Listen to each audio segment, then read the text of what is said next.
Hey guys, tonight we drift to a time when the first blush of dawn barely kissed cold stone, and you find yourself summoned, a reluctant but curious musician, before sunrise in a grand Renaissance palace. So, before you step deeper, first of all, welcome to Katha, the channel where history's whispers become your lullabies. This is the third video in this channel. If you spot any mistakes or if you have any suggestions at all, please drop them in the comments below. I would love to receive your feedback, and I'll make sure to improve in future videos. And I upload a new video every single day. Like the video and subscribe to our channel, but only if you genuinely enjoy what I do here. Drop your location and local time in the comments where you're tuning in from. It's always fascinating to see who's joining us from around the world. Now dim the lights, maybe switch on a fan for that soft, soothing hum. Settle in, and let's ease into tonight's journey together. The cool pre-dawn air of a sprawling courtyard wraps around you like a familiar old coat. You step onto the flagstone paths where dew clings to each surface, a delicate tapestry of moisture that catches the first hints of light. As you make your way to the palace's inner sanctum, a courtyard framed by painted arches, where each brushstroke seems to murmur stories of lost grandeur, there's an odd symphony that accompanies your solitary journey. The gentle cooing of pigeons, those feathered courtiers, fills your ears as they gossip in low, melodic tones, as if sharing secrets of yesteryear. Their soft coos mix with the rustle of leaves in a sleepy whisper. You pause, instrument case in hand, feeling the pulse of history in every stone, every quiet murmur. Among the arches, decorations of fading frescoes carry subtle depictions of myth and virtue. They remind you that while the palace was designed to impress the living, it is haunted by the recollections of lost eras. You recall that Renaissance architecture was a deliberate blend of utility and divine beauty, a mainstream fact repeated in every scholarly tome on the period. And yet, where scholars celebrate the classical revival in art and science, there's a fringe idea that the precise patterns in these arches held hidden musical scales, a notion that even the most serious academics sometimes chuckle about. Historians still argue whether these decorative motifs were simply aesthetic choices or clandestine whispers of lost harmonic orders. With a stretch and a small smile, you cross a quiet expanse of mosaic tiled floors that seem to twinkle with stories of silent revelries. The records beneath your feet echo softly in the vast open space, setting a measured beat for your mind. In the midst of this delicate ritual, you approach an old, well-worn bench where you settle briefly to tune your instrument, a lute whose strings promise both comfort and a subtle hint of melancholy. The act itself is ritualistic. Each pluck of a string tests the morning air. Each note, a tiny spark in the dimness, spreads like ripples on a still pond. In your quiet ritual, you find that the refined art of Renaissance music is interwoven with minutiae, like the small scratches on the wood of your instrument that tell their own, often humorous, tale of past misadventures. Imagine, if you will, that one scratch was made when a distracted court jester swung too wildly with his prop, a reminder that even the most precise art is touched by the unexpected. As you tune, the world around you seems to slow, attuning your senses to the smallest details. The exquisite aroma of freshly turned earth, a nuance of old stones still damp from a night's rain, and the almost imperceptible whisper of the breeze through the archways create an aural tapestry. In this moment, you become keenly aware of your own presence amidst the palace's silent conversation. The gentle clinks of your tuning pegs provide a steady cadence that mirrors the measured heartbeat of the morning. And with each string's resonance, you share in the unspoken dialogue between yourself and the ancient walls that have borne witness to regal triumphs and quiet defeats alike. A playful thought crosses your mind. Perhaps the pigeons are the true custodians of these tales, carrying gossip from one stone to the next, like feathered mailmen have forgotten secrets. It's a joke that dances lightly on your lips, a wry smile at the absurdity of imagining these small creatures as secret historians. In this softened light, you almost believe it. After all, a Renaissance palace isn't just built of stone and mortar, but of dreams and unexpected hilarities that make the mundane feel extraordinary. Almost without warning, A clumsy pluck of a string sends a discordant note into the cool air, a tiny misstep that you laugh at quietly, knowing that not every melody is perfect, and that life itself is a series of retried notes. The subtle warmth of the rising sun begins to blend with the cool hues of night and early dawn. Light, in its gentle majesty, spills through the arches, creating a chiaroscuro of shadows and soft illumination across the courtyard floor. Each ray is both a herald of day and an invitation to pause, a signal that even the grandest hymns of history have their tender, secret beginnings. You sit back, letting the mingled sounds of nature and your instrument create a lullaby for your senses. Somewhere in the distance, the palace bells begin their first, tentative peals of the day, reminders of time, measured not by hours but by the cadence of centuries unfolding in a quiet symphony. At this very moment, with the delicate interplay of light and sound around you, you come to understand that your life as a court musician is a blend of duty and dreamlike poetry.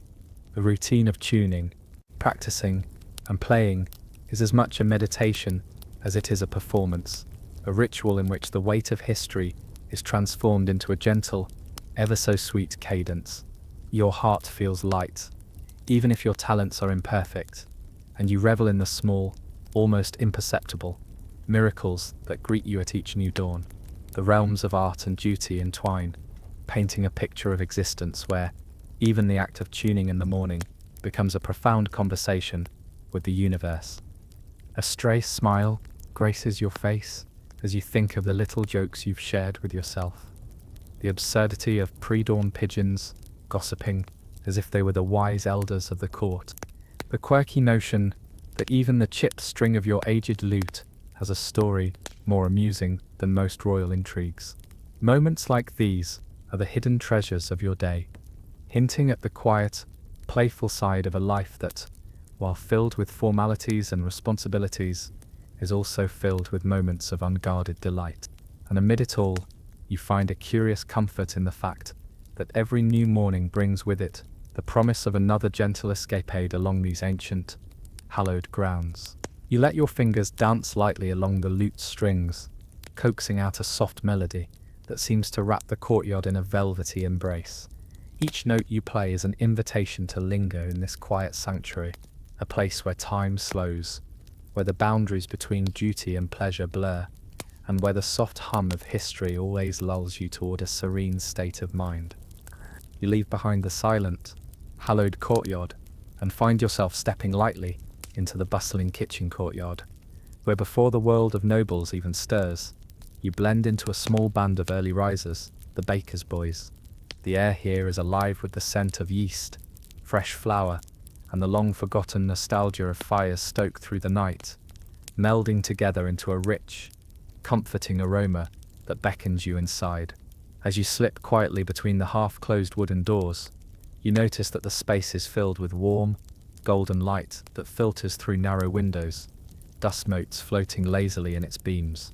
The clatter of early morning routines forms a subtle symphony, the rhythmic pounding of dough, the soft hum of conversation among the bakers, and the occasional crackle from the wood-fired ovens. You join the small crew, a mix of dedicated apprentices and seasoned old hands, who are busy kneading dough with a skill that seems both refined and utterly unremarkable. There is a sense of camaraderie in their movements, a dance of flour and laughter that makes the early hours seem less like work and more like a secret celebration. The baker's boys, with their calloused hands and flour-dusted faces, greet you with knowing nods as you find your corner at a rough-hewn table. Together, you begin the daily ritual of breaking bread, a practice whose roots stretch deep into the traditions of Renaissance guilds. These bakers are not merely custodians of sustenance, they are the unsung artisans of a craft that marries science, art, and necessity.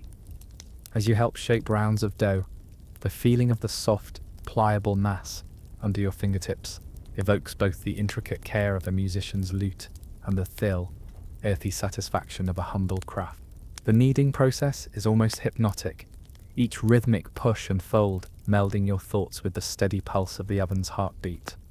You recall that Renaissance bakeries often operated under strict guild regulations, a mainstream fact etched into the history of artisan craft.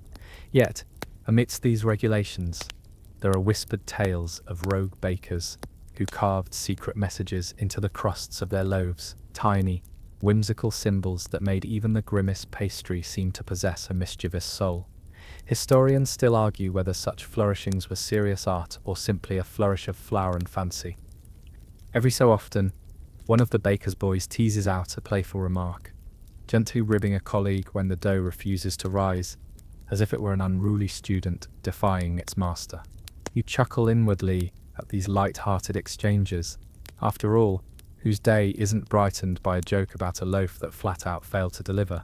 The witty banter, sprinkled with puns about rolls and crusty humour, lulls you into a comfortable, if somewhat surreal, state of half-waking dreams and culinary reverie. Together, your small group moves as if choreographed by the very passage of time. In the comforting clamour, you witness quietly unfurling life stories. An older baker, whose weathered hands speak of decades spent in the heat of the oven, shares a tale of leftover dough that once became the centerpiece of a small village feast. His narrative, punctuated by the soft thud of another pastry placed in the oven, reveals that beneath the pragmatic routine lies a well of humor and even a touch of melancholy, a reminder that even the simplest work forms the backdrop for grand, if quiet, tales. You absorb every word, marveling at how the ordinary can transform into something almost magical under the soft, ambient light of dawn. The kitchen is alive with sensory detail. The sound of a distant bell, faintly echoing from the main hall, mingles with the crackle of burning wood in the ovens. The tang of spiced air from swirling herbs, and the barely perceptible chorus of whispers from fellow workers sharing secrets of the perfect sponge. Each touch, each glance at a meticulously dusted countertop, carries a memory of countless similar mornings that built the very foundation of Renaissance life. Here, the routine of preparing bread evolves into a quiet act of defiance against the cold rigidity of aristocratic discipline, a small, warm rebellion baked into every loaf. Amid this steady rhythm, you catch sight of a particularly humorous sight. A young apprentice, his face smudged with a streak of flour, resembling a stray smile, tries to balance a freshly baked, oversized bun on his head, a spontaneous act of play that briefly transforms the kitchen from a cavern of work into a carnival of innocent hilarity. The moment is neither grand nor terribly significant, yet it carries the power to remind you that even in the regulated life of courtly service, humor finds a way to flourish. It is a quiet reminder that behind every task lies the possibility of laughter, a tiny pause that refreshes the soul even as the world demands order. The conversation flows as naturally as the rising dough stories of past feasts, the humorous failings of ovens past, and even predictions of how a poorly timed burst of heat might render a noble's banquet into chaotic merriment. One baker's boy whispers conspiratorially that every muffin has a secret, a tiny relic of an ancient recipe that some believe holds the key to awakening lost musical harmonies. You smile, amused by the duality of things. A craft intended to nourish the body, now rumored to stir the hidden chords of the spirit. In hushed voices, the group reflects on the curious intersections of culinary and musical arts, where the measured cycles of kneading and resting might somehow mirror the pauses between notes in a well-played melody. Historians still argue whether these comparisons are mere flights of fancy or insightful observations that bind together the disparate threads of Renaissance creativity. All the while, the early light grows warmer, bathing the room in a gentle glow that softens every edge and makes even the most obedient kneading motions seem like a graceful art form. You feel as if you're part of a living tapestry, one where every individual detail, whether it's the subtle dusting of flour on your sleeves or the soft clamor of rising bread, echoes a deeper rhythm that shapes life itself. The old wooden table beneath you is scarred with spots of past meals and forgotten secrets, its surface a silent witness to countless early morning confessions shared over freshly baked loaves. Every crack and stain speaks to the continuity of life here, a seamless blend of routine and marvel. As you work, your thoughts drift like the slow swirl of steam rising from the ovens, mingling with memories of past experiences both small and significant. You muse on the fact that these mornings, seemingly unremarkable to an outsider, hold a quiet majesty, a sense of community built on shared moments that thrive amid the flower, laughter, and warmth. The bakery, with its rough-hewn charm and modest ambitions, stands in contrast to the grand halls of the palace. Yet, it is here that the pulse of everyday life beats strongest, each heartbeat a reminder that history is composed of countless unassuming moments. In this tranquil sanctuary of bread and banter, you find your own small rebellion against the routine, a momentary escape where your role as court musician is momentarily forgotten in favor of the simple joy of participating in the creation of something elemental. A stray joke about a particularly stubborn doe that refuses to rise brings a ripple of laughter through your group, each giggle a soft memento of life's less pressured side. It is a gentle reprieve from the pressures of performance, a brief interlude in which every man, boy, and even the wild pigeons outside join in a chorus of simple and adorned happiness. Time lengthens in these early hours, embracing you in its languid, generous hold, as if to say that every moment of gentle labour is a verse in the ongoing ballad of life. You find solace in these shared silences punctuated by laughter and soft murmurs, a delicate balance of duty and joy, of the art of making bread and the art of composing melodies. In the golden light of the morning, you are no longer just a court musician, but an integral part of a world that quietly sings its own lullaby, one composed of flower, fervour, and the timeless cadence of life itself. You step away from the warm hum of the bakery and wander toward the spacious dressing chamber, your private sanctuary for transforming from modest court musician to a figure that, despite every effort, remains nearly invisible on a grand, elaborate stage. Here, beneath the soft glow of flickering candles and the muted glances of tired servants, you wrestle with embroidered sleeves and invisible stains, all in the ritual of dressing for the day that lies ahead. The room is a maze of antique mirrors, heavy velvet drapes, and well-worn wardrobes laden with garments that have seen centuries of ceremonies and quiet intrigues, all waiting for your careful, deliberate touch. Your fingers trace the delicate embroidery along a finely stitched doublet, each floral motif and geometric swirl a reminder of Renaissance artistry. You know that every piece of clothing is designed not just to clothe the body, but to speak in the language of status and subtlety. A mainstream historical fact reminds you that such garments were crafted by master tailors whose techniques were meticulously passed on from one generation to the next. And as you run your hand along the fabric, you feel the soft loop of silk intertwine with threads of modest ambition and uncelebrated mastery. Yet, beyond the careful embroideries, there is a quirky law, some local law, or what some fringe historians whisper, suggests that a notorious tailor once enchanted his seams with a secret melody, a tune that only the wearer could hear, an unintentional lullaby hidden within the folds of cloth. Historians still argue whether such magical tailoring was earnest folklore or a mere humorous exaggeration passed down through the ages. In the quiet, you begin methodically donning your attire. First comes a well-worn chemise, crisp yet mellow with the passage of time, its colour faded ever so slightly from repeated washings, a subtle badge of countless performances and unnoticed rehearsals. You tug and smooth at invisible stains, remnants of past feasts and impromptu dances, each a silent memento of some long-forgotten revelatory moment. With a soft chuckle, you note how those very stains are like little conspiracies in the fabric, tiny rebellions against the rigid formality demanded by the court.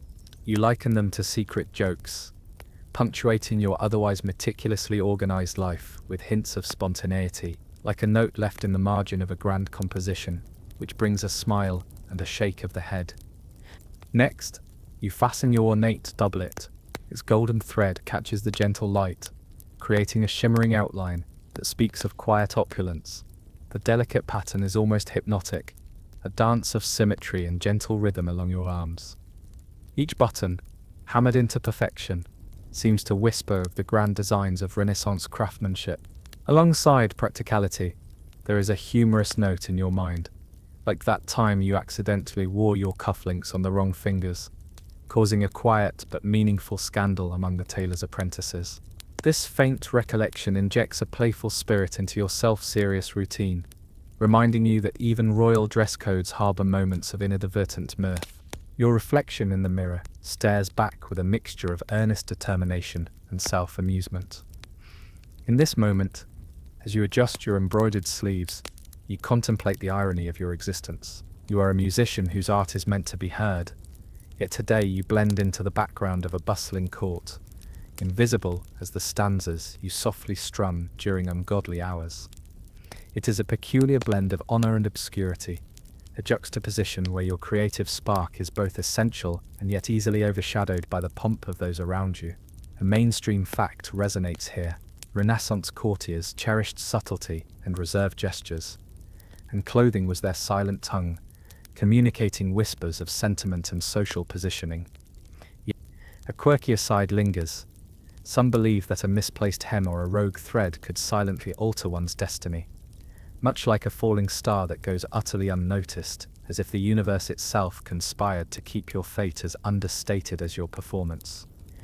You proceed to lace up your finely crafted shoes, the sound of each tie echoing softly in the ambient stillness of the room. With every knot you secure, you are bound not just to your duty, but to a tradition steeped in quiet dignity.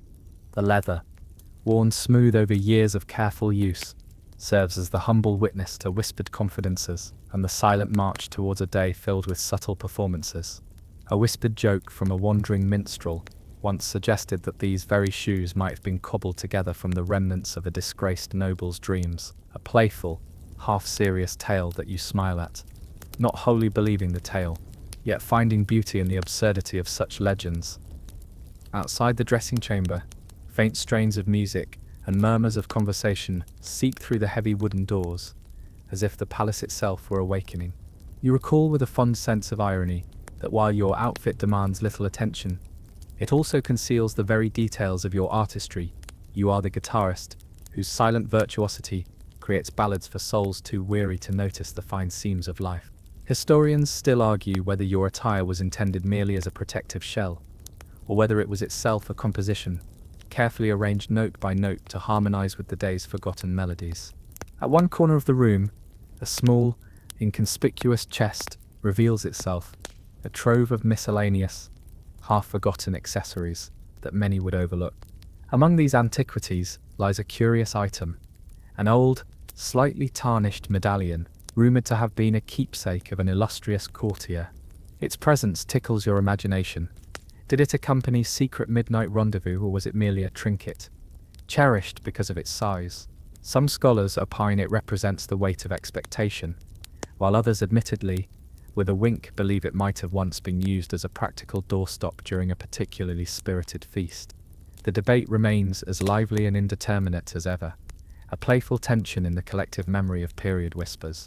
Your gaze shifts to the unfinished tailor's rack, where several garments lay in wait, unaffected by the cascading softness of light.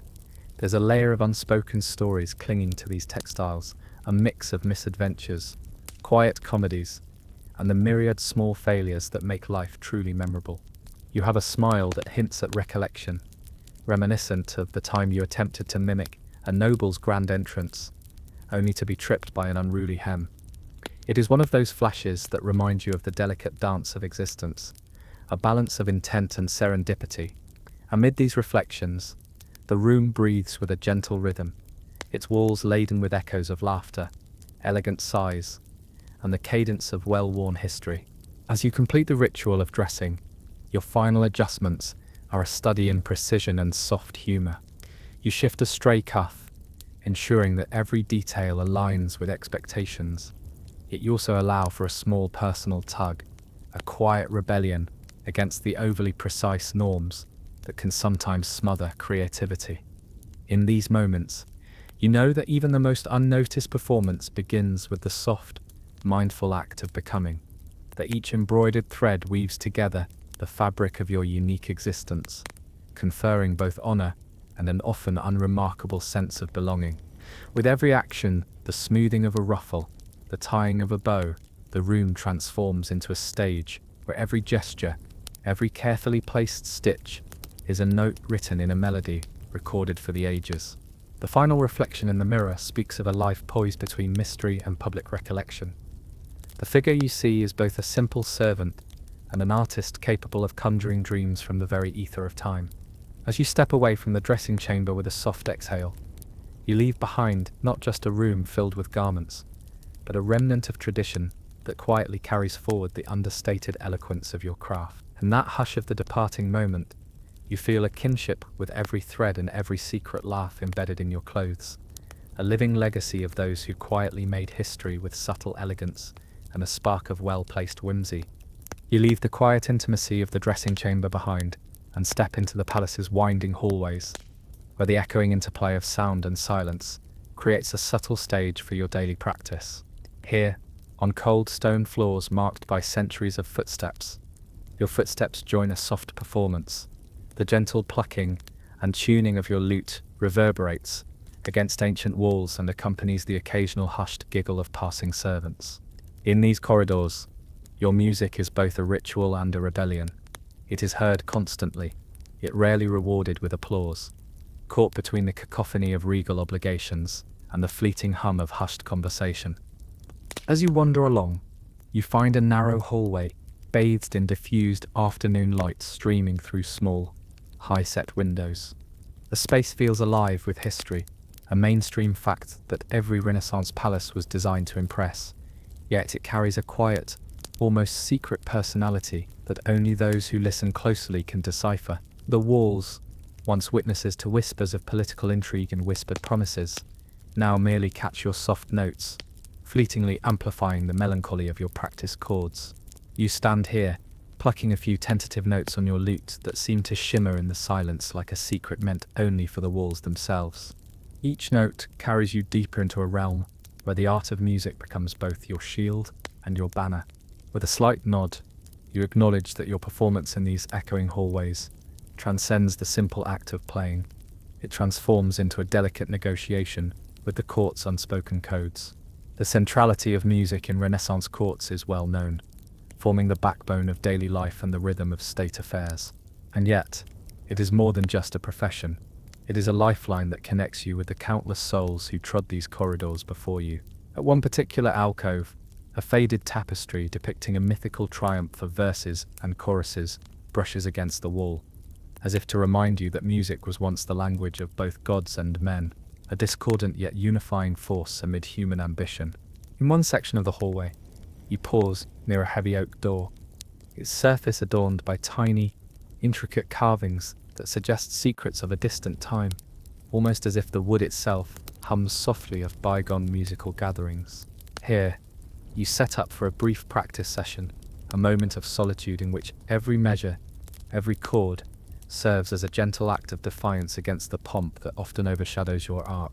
A delicate fragrance of wax and old paper drifts in the air, mingling with the earthy scent of stone and dust. As you finally adjust the tension of your strings, a meticulously maintained instrument like yours deserves a quiet place to be heard, even if the only audience is a pair of centuries-old portraits with eyes that seem to follow your every move. This is your corridor of candid confessions, a place where your music spills out like a whisper, defying the ceaseless chatter of court gossip. You recall how, in the grand dining hall just beyond these halls, your subtle strains have been mistaken for the background hum of conversation, barely noticed amid clinking goblets and rustling finery. It is here, however, that every note finds its purpose, a delicate echo of introspection that bridges the gap between the grandeur of empire and the intimacy of personal expression. The notes flow with an understated grace, a personal lullaby that softens the hardness of stone and time. A light breeze, sneaking in from an open window at the far end of the hall, tickles the corner of your ear, carrying with it faint whispers of bygone conversations and memorable jests. You smile at this unexpected guest, half musing that perhaps the breeze is reciting a verse of its own, a playful reminder that the winds of change are sometimes as unpredictable as the criticism of over-enthusiastic courtiers. In a quiet aside, you recall a humorous, almost absurd rumor that some of these very hallways were once lined with hidden compartments where musicians stashed secret jokes, tiny, hand-carved caricatures that never quite made it into official records, yet survived as relics of everyday absurdity. Historians still argue whether these tales are mere embellishments of an imaginative past, or a glimpse into the true spirit of creative rebellion. As you continue your practice, The interplay between the soft plucking of strings and the shifting echoes of the hallways weaves a tapestry of sound that is both orderly and improvisational. There is a rhythmic cadence to your routine, a slow acknowledgement of each note's significance that is interlaced with gentle bursts of laughter at the memory of past mishaps. You remember a morning when an adventurous cello player, with a penchant for dramatics, nearly startled the entire corridor with an unexpected fortissimo that shattered the delicate balance of quietude. The remark he made afterward, half joking that he was playing louder than court gossip, still rings in your ears. These small, playful moments are the spice in the otherwise subdued recipe of court life, brightening the solemnity with unexpected bursts of light-heartedness. Moving along the corridor, where the acoustics twist and turn like the narrative of an old fable, you find that your practice becomes a friendly dialogue with the building itself. Every wall, every stone, contributes to the gentle resonance of your performance. In one quiet pause, you lean against a cool stone pillar, allowing the resonance of your lute to settle into the heart of the structure. The interaction transforms into a meditation on sound, the ephemeral meeting of intention and history echoed in the hallowed halls. There is something almost mystical about being in tune with the very walls that have cradled centuries of secrets and soft confessions. The tradition of courtly music, after all, is not merely a series of performed notes, it is a conversation with the ages. Your thoughts drift to the concept of tuning, a seemingly mundane necessity of your art, yet one replete with nuance. A mainstream truth about Renaissance musicians is that regular tuning was critical, a painstakingly repeated ritual that was as much a performance as the music itself. Yet, as you delicately coax a new chord into life, you recall another, more eccentric idea passed down by a long-forgotten musician, that tuning could be influenced by aligning one's soul with the very vibrations of the earth. This fringe theory, though not widely accepted, adds a playful spark to what might otherwise seem a technical chore. Historians still argue whether these ideas are just fanciful musings of an overzealous bard, or a subtle hint at a deeper, almost metaphysical connection between man and instrument, an enigma that has endured through time. Your practice is punctuated by brief rests, moments when you close your eyes and let your mind wander amidst the endless hallway echoes, reminiscing about previous days when every note served as a silent rebellion against the weight of expectation. Each pause becomes a time of self-reflection, a conscious embrace of averages and anomalies alike. Amid these intervals, you let a gentle smile play upon your lips, a silent acknowledgement of the absurd, like the time you accidentally accompanied your own tune with a clattering step on a misplaced stone, but, much like an offbeat joke, disrupted the solemnity for just a heartbeat. The gentle interplay between sound and silence, routine and unexpected mirth, carries you deeper into reflection. You begin to appreciate that the beauty of these echoing hallways lies not solely in their grandeur, but in the soft imperfections and open spaces where your music finds its meaning. The subtle balance between being heard and remaining unnoticed reflects the very essence of your role at court, a dedicated musician whose quiet dedication is the pulse beneath the clamor of public life. Every note you play is a thread in the fabric of a larger tapestry, bridging the gap between the ethereal world of music and the earthy realm of everyday hustle. As the practice winds into another sequence of deliberate, tender chords, you feel a warm internal glow, a distinct sensation of calm that unifies the myriad echoes around you. With each careful pluck, you deliberately sculpt a space where the personal meets the historical, where the weight of centuries is softened by a shared moment of fragile, fleeting beauty. The hallways seem to cradle your song as if affirming that even the simplest melody offers solace amid grandeur, and so, you persist, unerringly aware that in these softly illuminated corridors, your practice is both an art form and a silent discourse with every soul that has ever passed these storied paths. In the interplay of your music and the ambient whispers of the palace, even the daily core of practice becomes an act of subtle defiance, a statement that despite the rigid decorum and the halting pace of official life, a quiet, heartfelt performance can carry more truth and beauty than an entire court's raucous celebration. Amid the echoes, soft reminders of laughter, and whispered debates about technique and meaning. You establish your own delicate rhythm, a quiet interval, where every note is a testament to both tradition and your unique, unspoken narrative. You are led into a sumptuous drawing room, where muted lamplight flickers on opulent tapestries and gilded mirrors, signaling the beginning of your most peculiar appointment yet. In this quiet enclave of luxury, you are to serenade the infamous shoeless countess, a noblewoman whose eccentric passion for collecting shoes she never wears has become whispered folklore among the servants and a gentle head scratch among her peers. As you cross the richly carpeted floor, the soft rustle of silk and velvet greets your every step, and you feel the weight of expectation mingle with your own private amusement at this odd request for one song, played over and over on loop. You step closer, eyes adjusting to the warm luminescence of the room, and find the Countess seated in an elevated, intricately carved settee.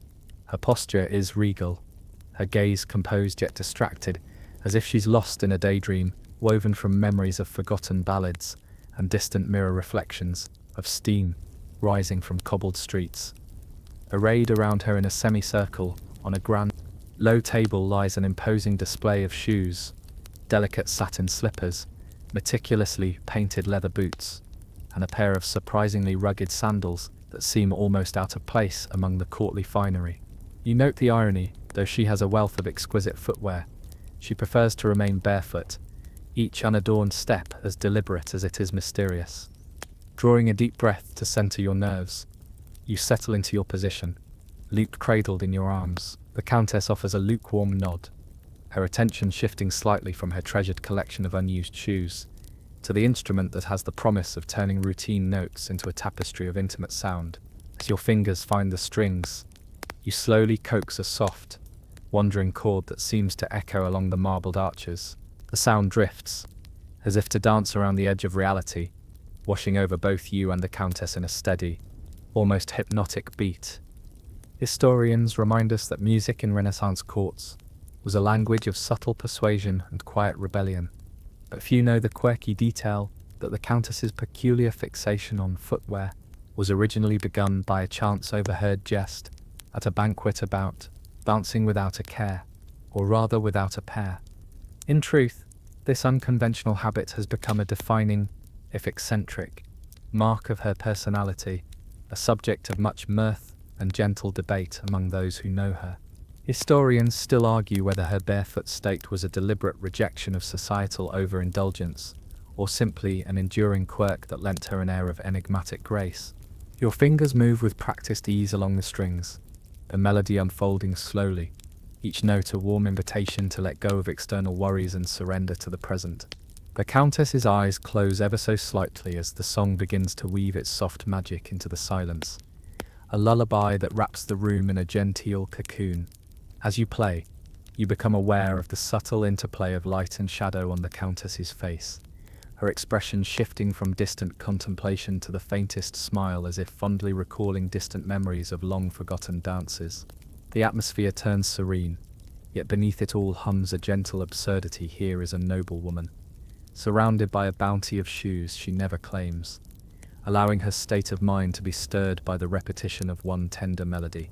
The air around you vibrates with the slightly warped resonance of your lute, a sound that is both comforting and stoically defiant of the day's formalities.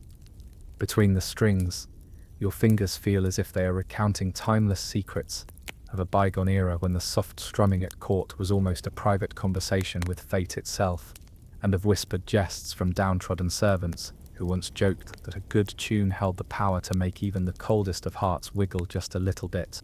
You let your eyes wander to the Countess's collection, noting the silent dialogue that takes place between them and the quiet, mellifluous tones. There is something utterly human and wonderfully idiosyncratic in the way that each unclaimed shoe, arranged in immaculate rows, seems to represent a missed connection between her and the world of emotion, a delicate irony that tickles your sense of humor as you think, who needs shoes when the heart is so well healed in secrets? That, with every repetition of the song, your performance takes on almost a meditative quality, a peaceful refrain that underscores the gentle inevitability of the day. The walls, adorned with portraits of ancestors whose stony gazes never seem to break, absorb the soft notes as if they, too, were participants in this delicate ritual of musical communion. At one subtle point, the melody reaches an almost jubilant crescendo, only to soften again as a stray of laughter, quiet and self-deprecating, escapes from you, a nod to the relentless humour that lies beneath even the most elegant exteriors. It is as if each note carries with it a gentle joke about the nature of duty and the absurdity of perfection, a reminder that even in the most structured of settings, there is room for light revelations and whispered mischief. The Countess, now visibly relaxed, shifts her attention away from her figurative collection of neglected shoes and toward the music enveloping the room. For a brief, suspended moment, her eyes reopen, filled with a soft glow that reflects a mosaic of unspoken words, untold stories, and perhaps even the shared recognition that both of you have found refuge in this singular, looping song. It is a song that seems to exist outside the normal flow of time, an endless refrain that carries both you and your distinguished listener into a safe harbour of calm. At this point, you consider with quiet amusement that the repeated performance might feel like a punishment, yet the Countess's contented sigh tells you otherwise. The melody has become a cocoon, wrapping her in memories and dreams, perhaps even mending the invisible fissures left by unhealed loneliness. Even as you continue to play with a measured, almost ritualistic consistency, your mind wanders to the connection between the odd aesthetics of her life and the broader tapestry of Renaissance culture. Official records revere the importance of art as a tool for courtly influence, yet here, in the gentle exchange between your lute and the Countess's reflective presence, you embody the understated intimacy that often goes unnoticed amid elaborate protocol. A quirky possibility flits through your thoughts. Maybe her fixation on unworn shoes is an emblem not just of an eccentric taste, but of her yearning for the freedom to choose or reject the superficial trappings of wealth and status. Historians still argue whether this irony was a deliberate social commentary made silently by those with the privilege to observe and the guts to question the norm. Your performance continues, each note now carrying an additional layer of understanding, a subtle intimacy that threads the conversation between creator and listener. There is a moment where you gently vary the tune, introducing a slight change in key that mirrors the unpredictable smiles on the Countess's face. It is a playful shift, a tiny joke set amidst the earnest melody, a reminder that even in the heart of a Renaissance palace, life sprinkles little pranks and spontaneous giggles into the grand design. This one's for you, you almost think aloud, as if the music were a quiet confession meant solely for her delight. As your looping melody settles into a familiar cadence, the seemingly endless repetition transforms into something less burdensome and more liberating. The Countess's presence, combined with the gentle, reassuring sound of your lute, creates a space where the mundane queries of daily court life, political intrigues, stiff protocols, the vast accumulation of unused shoes fade into a soft murmur that recedes with each repeated chord. A light joke skitters across your mind regarding how even the corridor's stone statues might have started tapping their marble feet in time with your tune, had they possessed the capacity for such antics. For you, every strum is a quiet exclamation of purpose, a steady pursuit of a calm existence, amidst a world that often insists on extravagant expressions. The repeated performance is not a repetitive drudgery, but rather a looping mantra, a means of achieving a sort of emotional balance where every weary soul in that ornate room can find a moment of peace. And as you continue the endless serenade for the shoeless Countess, the atmosphere becomes a gentle symphony of shared understanding, where the peculiar meets the profound, where the lightest heart finds common ground with the most established traditions. In the soft, oscillating tones of your playing, you sense that perhaps the repetition is not a sign of monotony, but of meditation, each run through the melody an heir to the beauty of unorthodox existence. The whispered notes coax the memories of bygone revelries, the sweet, almost unnoticeable deceptions in every skip of the beat, and the almost imperceptible unity that gathers between performer and observer. With every chord that reverberates in that gilded room, You find solace in the shared human capacity to laugh at life's idiosyncrasies, to cherish the deeply personal while contributing to a collective, albeit understated, narrative. As the soft melody cascades in loop after loop, you become vividly aware of the gentle humor that punctuates your performance, the small, unexpected slips of the hand, the twinkles of misadventure that betray the perfection demanded by the court. The absurdity of playing the same song on endless repetition finds its charm in the quiet hilarity of existence, prompting a mental quip. At least I can say I'm the only musician whose song is stuck in a loop longer than the conversations at dinner. And so, with a warm heart and a quietly playful spirit, you continue your serenade, a lullaby that envelops the shoeless countess in a tender embrace, a token of unity that transcends the curious habits of those who inhabit this intricate weave of noble life. You feel the weight of time gently pressing around you, soft and inevitable, as the notes merge into a constant, undulating hum.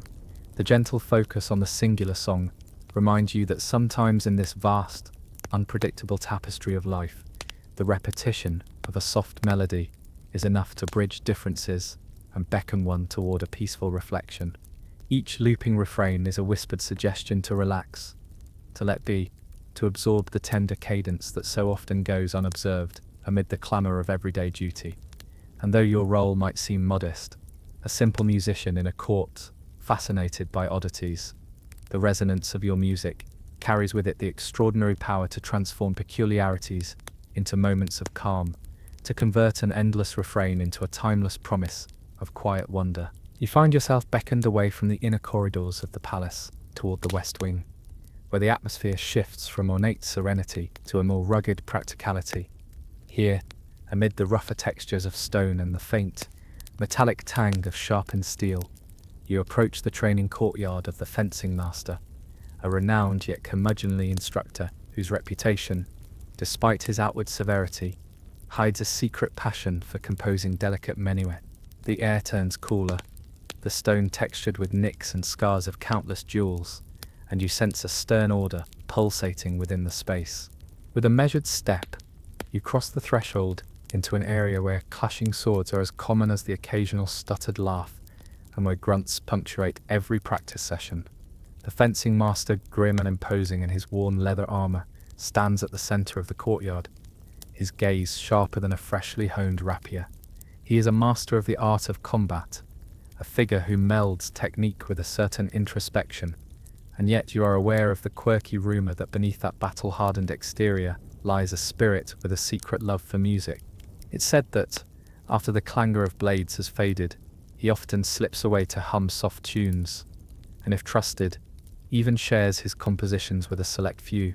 This duality strikes you as both impossible and incredibly human. As you approach, the master's voice, gruff yet filled with a rare warmth, calls you to attention. "Today, you must keep my rhythm," he barks, a command that twists the meaning of musical duty into martial precision.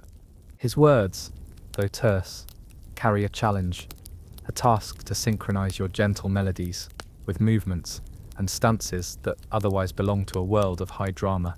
You can't help but allow a small smile to spread across your face, as the absurdity and gravity of the situation merge. A court musician now tasked with preserving the measured cadence of a courtesan swordmaster's secret waltz.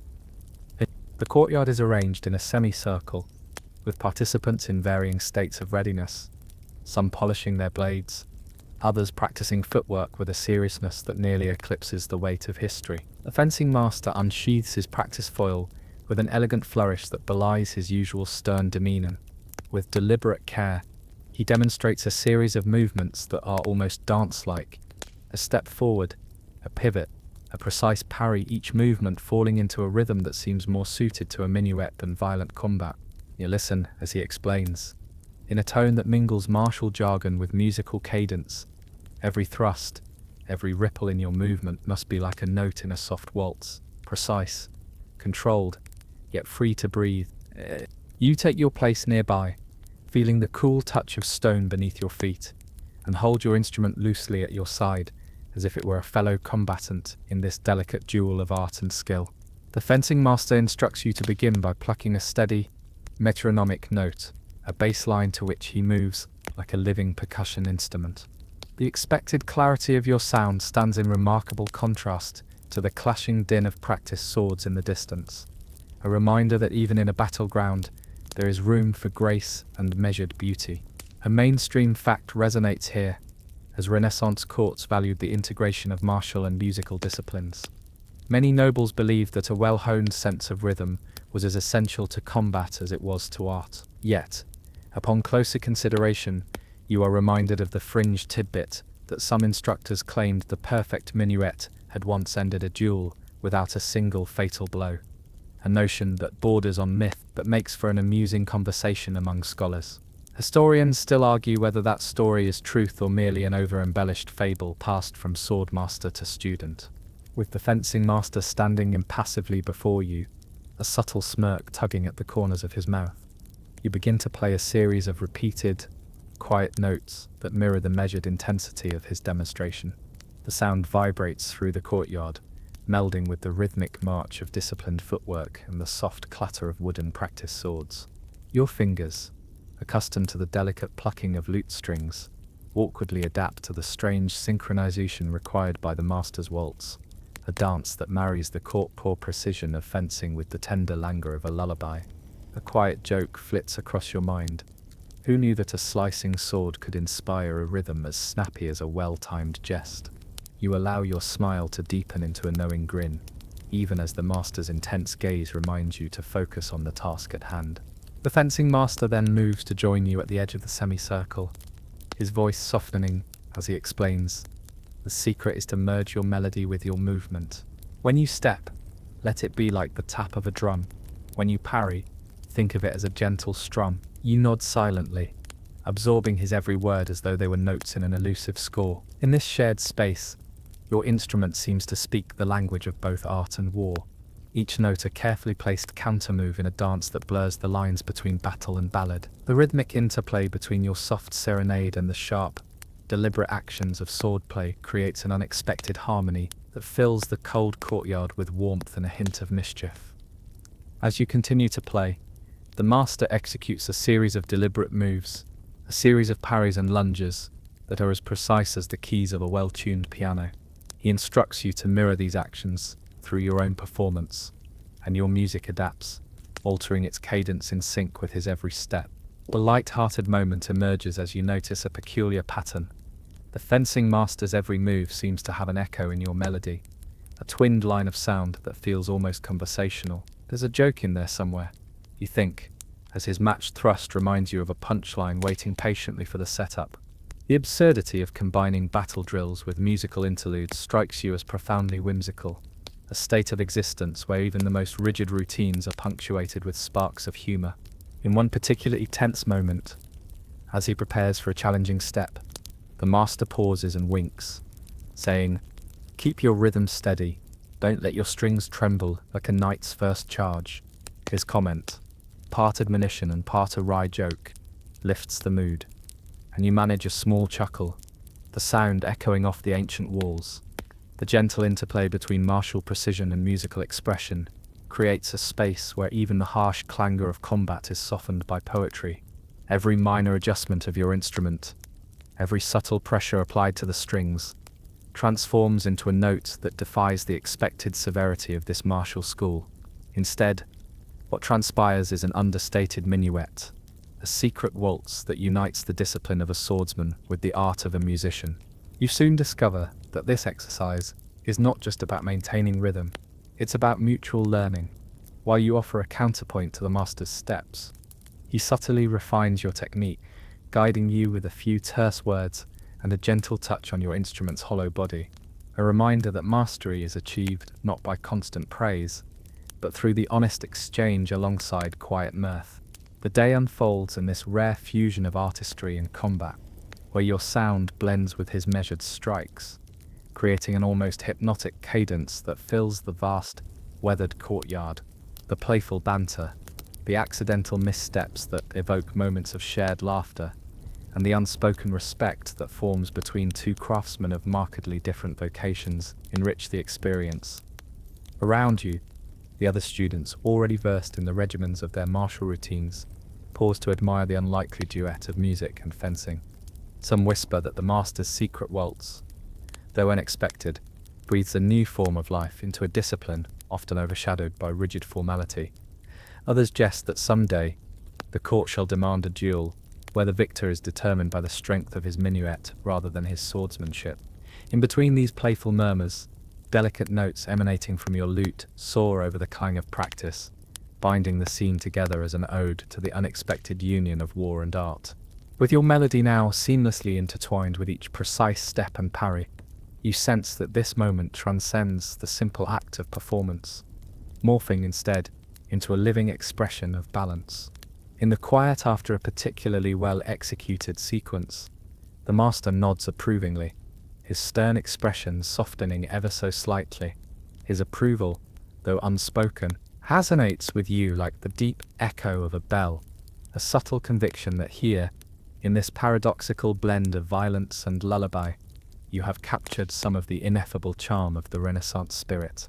And so you continue, your music guiding every thrust and counter-move, until the setting sun bathes the west wing in a golden glow that blurs the boundaries between day and night, battle and ballad, humour and honour. You step from the stern discipline of the West Wing into a sprawling banquet hall, where the air buzzes with hushed conversations and clinks of metalware. Here, the hand feast is in progress, a swirling array of sumptuous dishes, curious condiments, and, oddly enough, the spectacle of the king's favourite spoon whose legend outshines even the most delicate of ballad requests. In this majestic dining room, where noble appetites meet delicate artistry, you find yourself positioned stage left, standing near a low table laden with steaming bowls of soup and elaborate platters of food.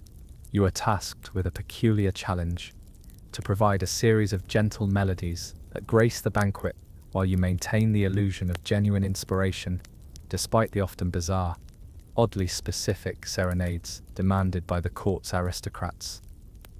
A hush falls over the gathered noblemen and women as you approach the corridor that leads to the dining room. You carry your instrument with a sense of rhythmic purpose, your steps soft and measured against the polished marble floor, every motion a gentle dance of duty and self-mockery. The king's favourite spoon, a lavish, gilded implement, reportedly carved from the rarest silver that glimmers with an almost mystical light, stands perched at the centre of a display table, its presence both ceremonial and contentious. It is said in popular lore that this spoon, much like an enchanted relic, has stirred the sentiments of countless feasts throughout the years, leaving behind whispered anecdotes of its ability to influence the flavour of the very soup it graces.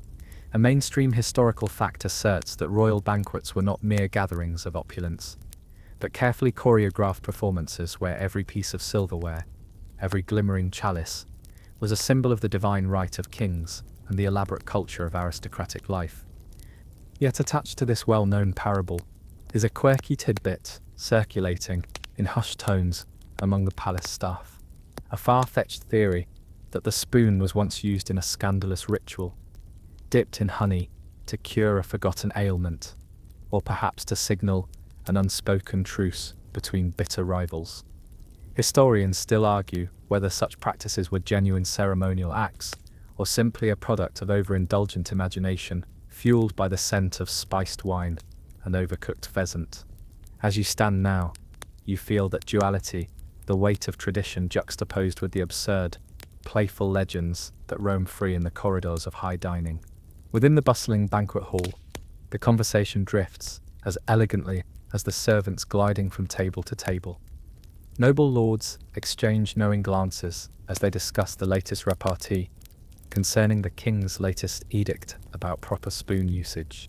You feel the bizarre gravity of the moment as you take your place near a softly illuminated alcove where your performance is expected to blend seamlessly into the background of official celebration. The expectation is clear. Under the glimmer of candlelight and the mesmerizing reflections of polished silver, your music must weave a spell that softens the extravagant pomp and transforms it into a lull of almost surreal companionship. In this charged yet oddly intimate atmosphere, You begin your sequence of notes. Each measured pluck on your lute is a hushed whisper in the midst of the banquet's lively clamour. Your melody is tailored to mimic the rhythmic stir of soup and the gentle clink of the king's favourite spoon being raised to tasting lips. The soft notes harmonise with the undercurrent of laughter and the symphony of hushed debates about power and porcelain. Every note, though seemingly simple, carries an unintentional wit, a gentle nudge at the continuous parade of eccentric requests from nobles who, for all their grandeur, find comfort in the mundane, as if every dish and utensil has a secret to be decoded by the delicate cadence of music. A nobleman in a richly embroidered doublet leans over to his companion, teasingly remarking that the king's spoon, much like your repeated melody, is the only item in the palace that has managed to stay unfashioned over centuries. The remark, brushed off with a haughty laugh, strikes you as a concise reminder of the absurdities woven into court life. A place where even the simplest implements evoke debate and inspire ballads. A playful chuckle escapes your lips as you consider the possibility that someday the spoon might inspire its own symphony, a concert solely composed of culinary instruments and understated kitchen banter. Between courses, where pauses are measured in precisely timed sips of spiced wine, your melody takes on an almost hypnotic quality. Your fingers move effortlessly along the lute's strings, conjuring a series of soothing refrains that ripple through the air like tranquil ripples on a moonlit pond. These gentle notes create a counterpoint to the rich conversations and the subtle jokes exchanged over courses, a joke perhaps about how even the royals cannot resist a touch of pastoral simplicity amidst their fantastical regalia. And as you continue, your music seems to seep into the very pores of the bustling room, transforming each clink of cutlery and whispered gossip into a soft symphony of human connection. In the midst of your performance, a subtle interruption occurs, a minor spark of laughter from across the room, quick and understated, as a hatier humorously declares that the king's favourite spoon must be enchanted to never stir the soup too vigorously. This comment, a piece of lightweight irreverence, resonates with the verve of your combined dedication and nonchalance. You respond with an impromptu flourish in your composition, a gentle rise and fall in the melody that mirrors the ever-changing dynamics of irony and sincerity mingling in the room. At that moment, you remember that your role as the backdrop to such indulgent absurdities is as significant as it is understated, a duty of turning daily spectacles, no matter how preposterous, into soft echoes of beauty. Your performance continues, the melody unfolding with increasing intricacy, a weave of notes that recalls the steady swirl of cream into rich soup, the measured spooning out of tradition that has captivated both noble and commoner alike. Each chord resonates with an engaging dialogue, a mainstream reminder that music was the soul of every Renaissance banquet, and a quirky nod to the myth that the spoon had once been involved in a clandestine love affair between a mischievous chef and a disillusioned minstrel. Historians still argue whether such romantic liaisons were merely fanciful inventions, or if they genuinely contributed to the evolving art of court entertainment. Yet here, in this lavish display of culinary and cultural splendor, your melody becomes the invisible thread that ties the ornate to the absurd, a gentle narrative bridging the gaps between art, power, and laughter. The banquet hall begins to feel like a living canvas, where each participant contributes a brushstroke of humor, wit, and nostalgic longing. You feel a playful kinship with that famed spoon, an object that has seen centuries of similar laughter and whispered debate. In an almost conspiratorial tone, you let your melody stretch into a few light improvisations, a series of musical puns that echo like shared inside jokes. You imagine the spoon murmuring back to you, a silent partner in the grand performance, while nobles nod in silent approval at your seamless adaptation to the whims of the feast. The soft, repetitive rhythm of your playing offers both an escape and a gentle engagement, a window into a realm where duty marries creativity and the mundane becomes a stage for quiet satire. As your performance gently recedes into the background like the steady dying echo of a well-loved lullaby, the room fills with an air of reflective calm. The floating notes seem to settle on the chairs and drapes like a soft layer of evening mist, whispering reminders that in even the most opulent settings, the beauty of simplicity reigns. You are perfectly content to linger there, embodying the role of a humble bard who transforms the extraordinary into the pleasantly familiar, a constant companion bridging tradition and contemporary irony with every deliberately plotted chord.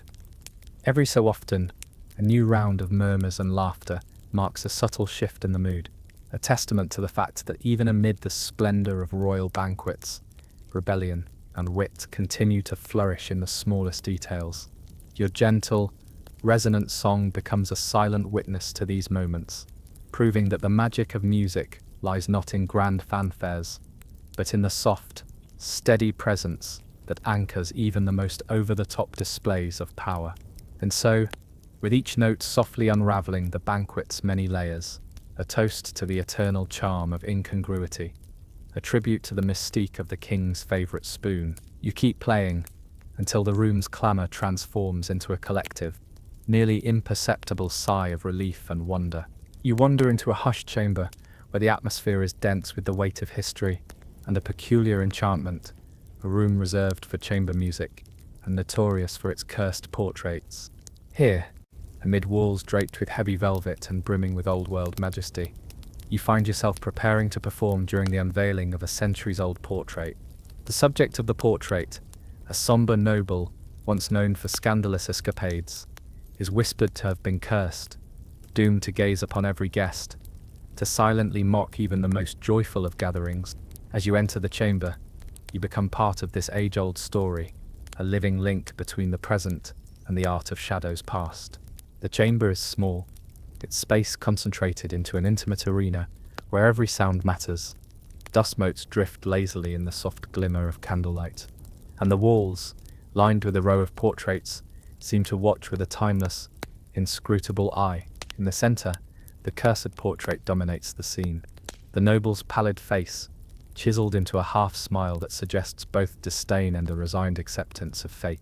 It is a mainstream fact that many Renaissance nobles were subjects of elaborate portrait commissions, each capturing a fleeting expression meant to immortalize their character.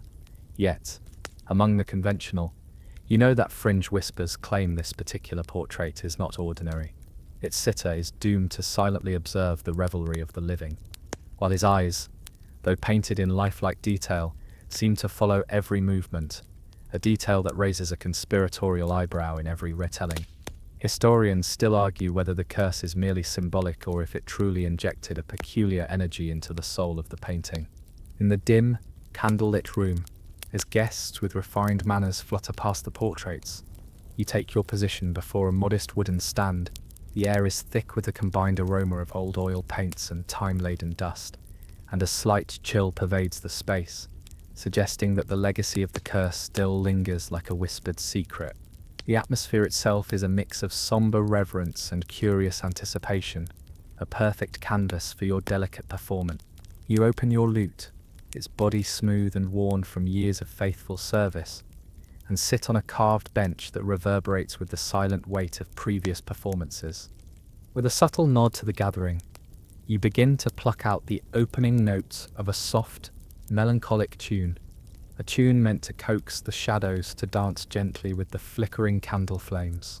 Your fingers glide over the strings with practiced ease, each note resonating through the confined space as though challenging the silence.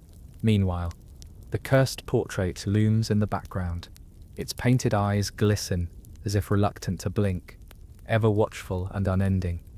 In this moment, you become aware of the uncanny intimacy in the air. Your own music interlaces with the persistent, ghostly presence in the frame, as if the portrait is holding its breath, suspended between mocking laughter and a sorrowful, everlasting vigil. Your melody is measured and lingering, deliberately paced to allow every note to be savored like a slow-burning secret. The soft strains of your tune, intermingled with the occasional distant clink of a harpsichord from another corner of the palace, create a soundscape where history and present-day sensibilities entwine. A playful thought flits across your mind, a tiny, modern aside among the whispers of antiquity, as you consider that even a cursed portrait might secretly appreciate a good laugh. You chuckle inwardly, musing that if those stoic eyes could speak, Perhaps they would remark on the absurdity of being trapped in a painted state for eternity, forced to witness endless formalities and whispered scandals without ever offering a retort. Yet, as you continue, the room's air seems to thicken with an unspoken dialogue. The subtle vibrations of your lute become a counterbalance to the stern, unyielding gaze of the portrait. Every gentle tremor in the strings feels like a soft concession, a concession that in this room, even the ghost of a noble can be touched by the sincerity of a humble musician's lullaby. Your playing is not merely an echo of past midsummer balls or stately processions. It is an active participation in the strange ritual by which art, history, and human folly converge. You recognize that within this carefully composed melody, there exists the power to transform the curse, a mainstream understanding of courtly superstition, into something far more tender and existential. Alongside the palpable seriousness, a quirky anecdote crosses your mind, that another artist once claimed to have composed a ballad so enchanting that the cursed portrait nearly seemed to waver, as if it had been caught in a rare moment of musical ecstasy. Historians still argue whether such experiences were real phenomena or mere embellishments by creative souls seeking to leave their mark upon time. Your music continues with an ebb and flow that mirrors the steady pulse of an unseen heart. The notes, imbued with soft dynamics and carefully woven pauses, seem to sculpt the very air around you. You adjust your posture, gently shifting so that the melancholic undertones merge with the bearing of quiet humor. Sometimes your fingers stray and produce a note that quivers unexpectedly, prompting you to smile at the small hiccup. That minor misstep becomes a memento of life's unpredictable nature, a reminder that even in moments of ritualistic precision, the promise of spontaneity never fades. As you pluck a series of arpeggios that climb slowly like the measured steps of a descending nobility, you become acutely aware of the dual narrative unfolding within the chamber. On one side, there is the stately silence of the painted noble, a silent sentinel whose confinement in oil and canvas suggests the eternal boundaries of order and decorum. On the other, there is your gentle rebellion, a quiet insistence that life, even when measured in the sober beats of history, still belongs to those who dare to improvise. The interplay between your serene intonation and the near absolute stillness of the portrait is both poignant and delightfully incongruous, a curious fusion of art, where the archaic curse is momentarily softened by the soul of a musician, who knows that imperfection holds its own hidden beauty. Historians still argue whether this interplay is coincidental or a subtle message encoded in the very fabric of Renaissance ceremonial life, a debated topic that resonates with both scholarly gravitas and an undercurrent of amused skepticism. Between the measured passages of your melody, your mind drifts to a light yet persistent internal quip about the romance of cursed art.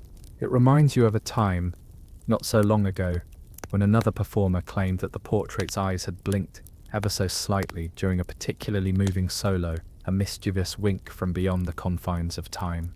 You let out an almost inaudible chuckle, grateful for the bizarre irony that even in an ostensibly oppressive curse, there exists an invitation to laugh, to feel, to rebel ever so softly against the stern mandates of history.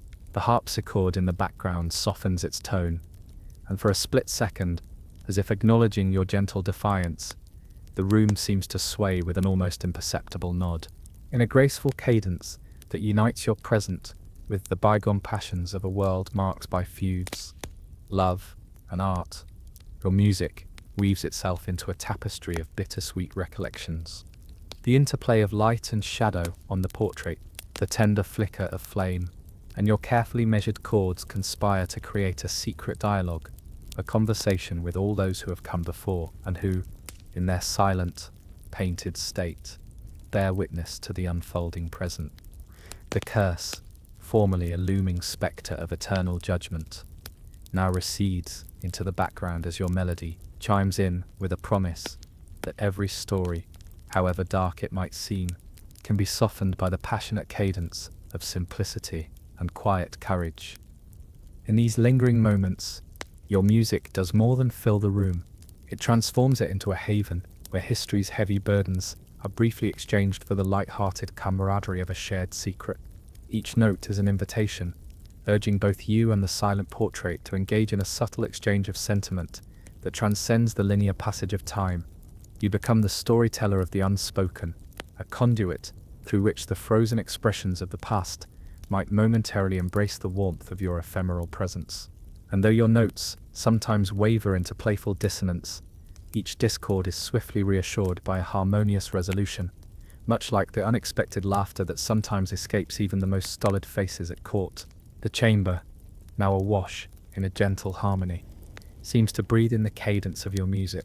You sense that every corner of the room listens, even the cursed portrait, its painted gaze softened into an almost imperceptible smile by the tender lull of your performance. For a fleeting moment, the past and present coalesce, and the curse appears less like a silent condemnation and more like a quiet reminiscence, a subtle reminder that even the sternest legacies are not immune to tenderness, humor, or the gentle insistence of human artistry. You descend into the cool, shadowed depths of the palace cellar, a realm worlds away from the refined brilliance above. Here, the air is thick with the lingering scent of damp stone and old wine barrels, and it is amidst these darkened corridors that a storm outside grows in intensity, sending torrents of rain drumming across ancient masonry. Tonight, fate has woven you into a delirious nocturne, where, along with a rival musician whose presence has long been the subject of whispered comparisons, you find yourselves unexpectedly trapped beneath the palace in this subterranean expanse. The isolation, mingled with the distant rumble of thunder, creates a surreal symphony of its own kind, a setting where the fraught silence is punctuated only by the restless elements and the solitary strains of a violin crying in the darkness. As you navigate the labyrinthine passageways, your footsteps echo softly off the rough-hewn stone, accompanied by the rhythmic drip of moisture from the overhead vaults. The flickering light of a solitary torch casts elongated shadows that dance like forgotten memories on the walls, and you recall that cellars such as these were once essential to the life of the palace, storing not only precious wines and storied relics, but also harboring secrets and unsung moments.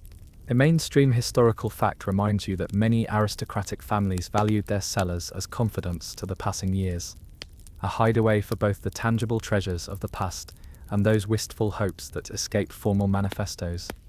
Yet, hidden behind these walls is a quirky curiosity passed down among musicians, a long-held rumor that when fate forces rivals into confinement, their competitive spirits might yield secret, spontaneous duets, an idea so strange that even later scholars still argue whether such midnight collaborations were genuine murals of creative synthesis, or merely the fanciful flights of two isolated souls desperate to break the monotony of solitude.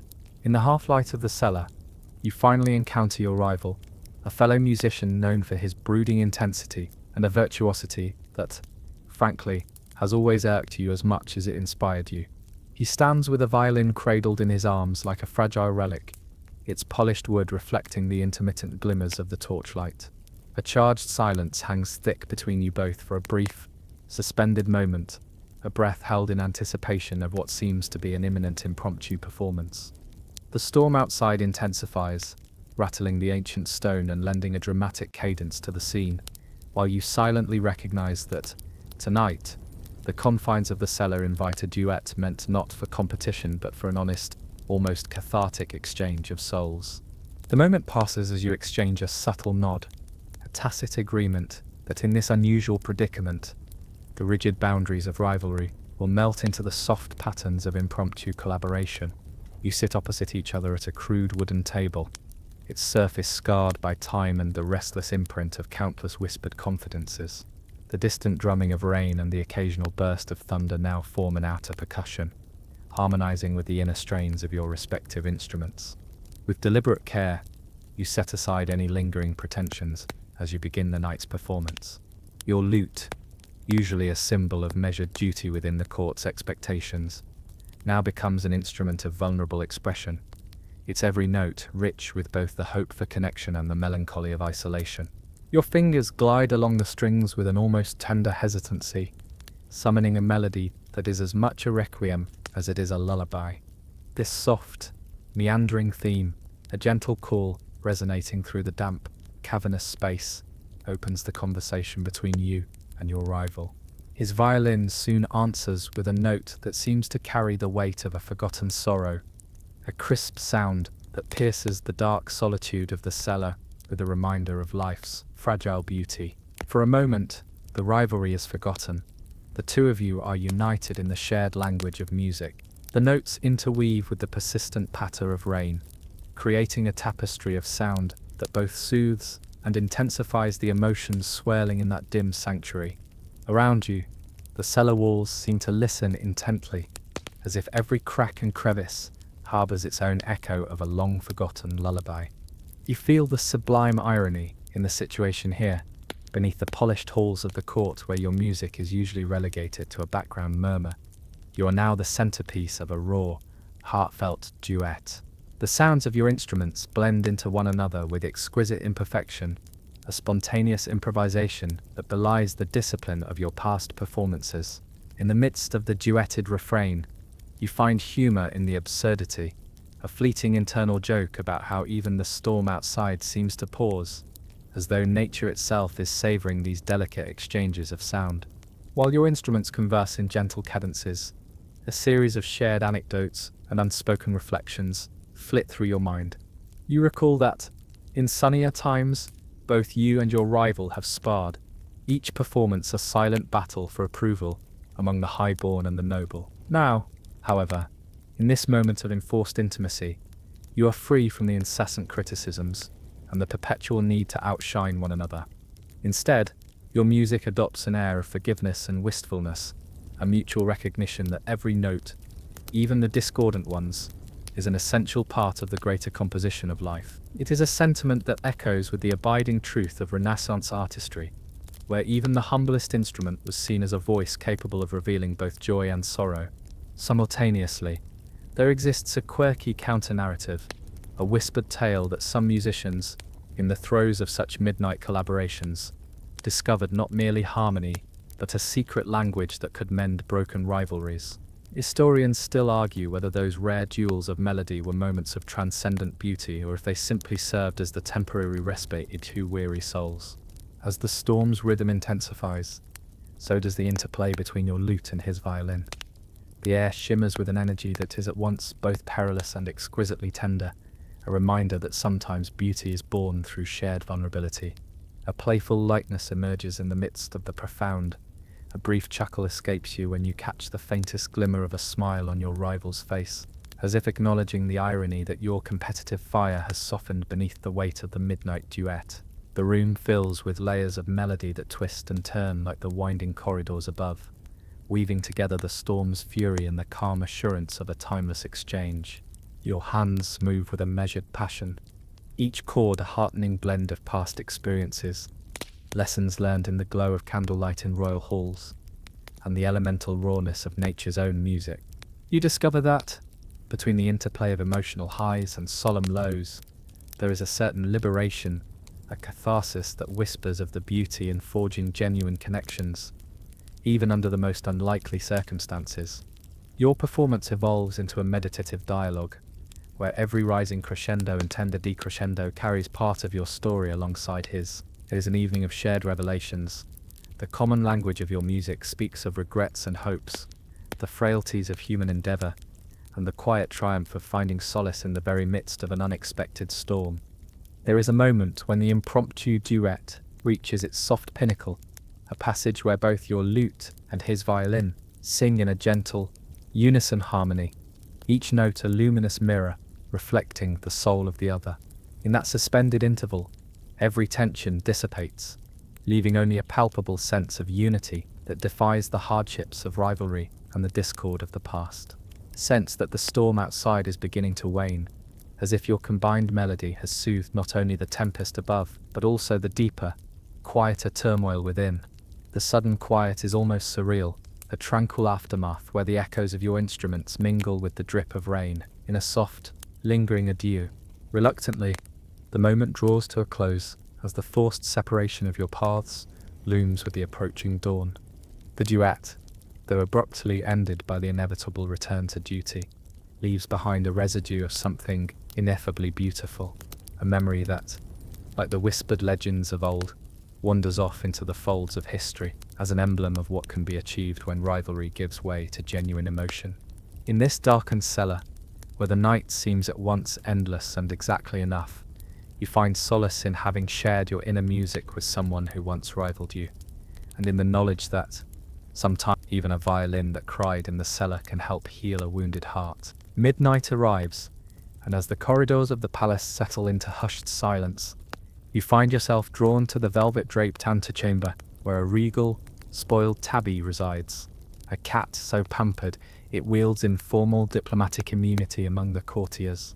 You step into the dim light where the subtle purr of the palace cat blends with the soft ticking of an ancient clock, each tick a heartbeat of the night.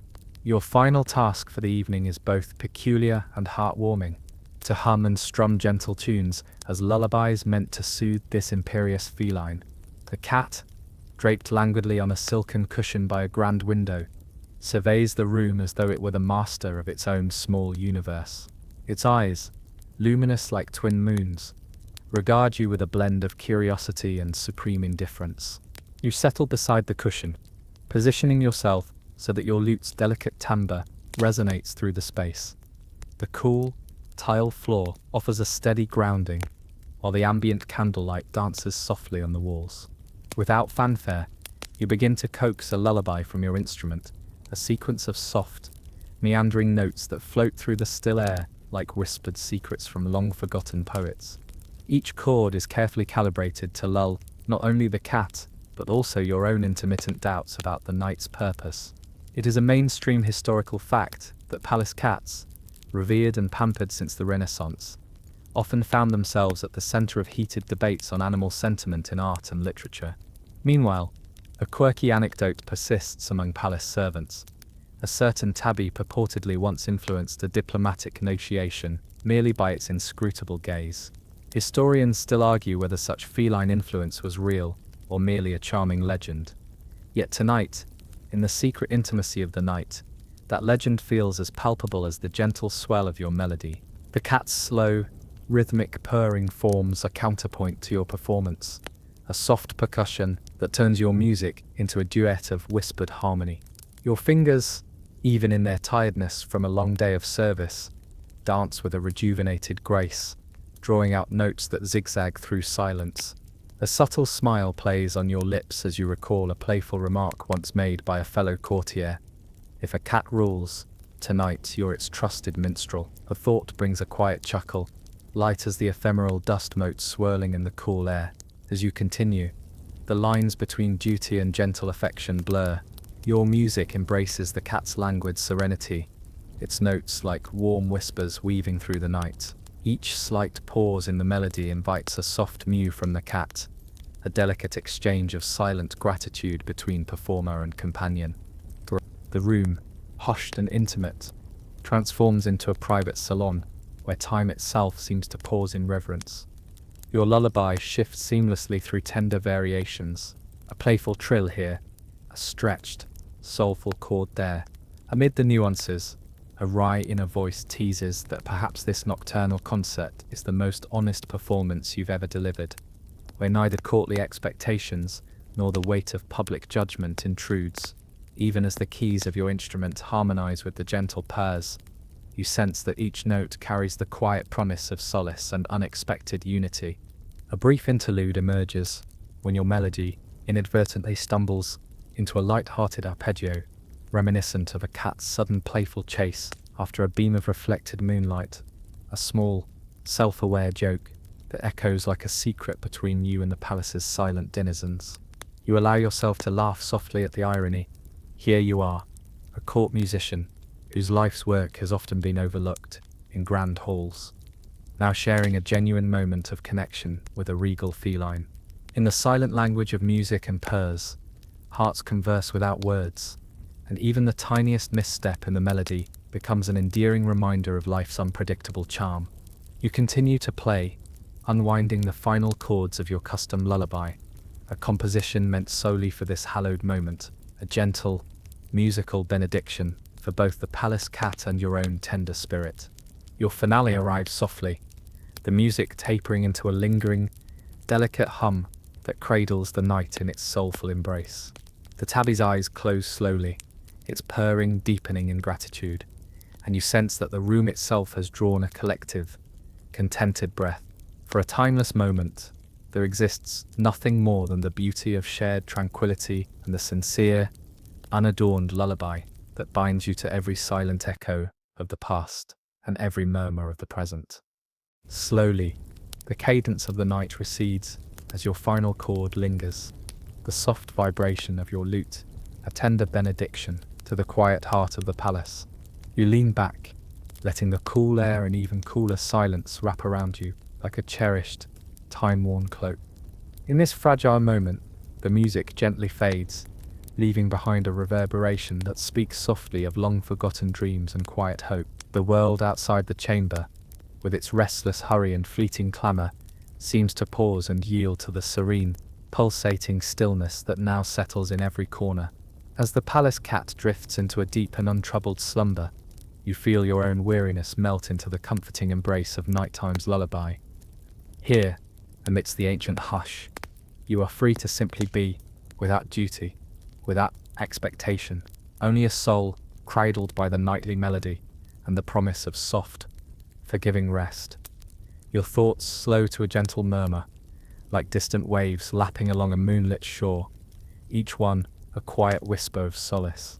In these final, lingering moments, you choose to let go of every burden, every unmet joke, every whispered rivalry, relaxing into the realization that every note played tonight has been a step towards serenity. The silent dialogue between you and the palace, the cat, and the shadowed corridors of the past leaves a tender imprint upon your heart, reminding you that the essence of life is often found in such quiet, soul-stirring serenity. With each passing beat of the subdued night, your mind empties of all turbulence, leaving behind only the graceful simplicity of peace, the gentle promise that when dawn comes again, you will rise anew, cradled by the soft, enduring lullabies of history.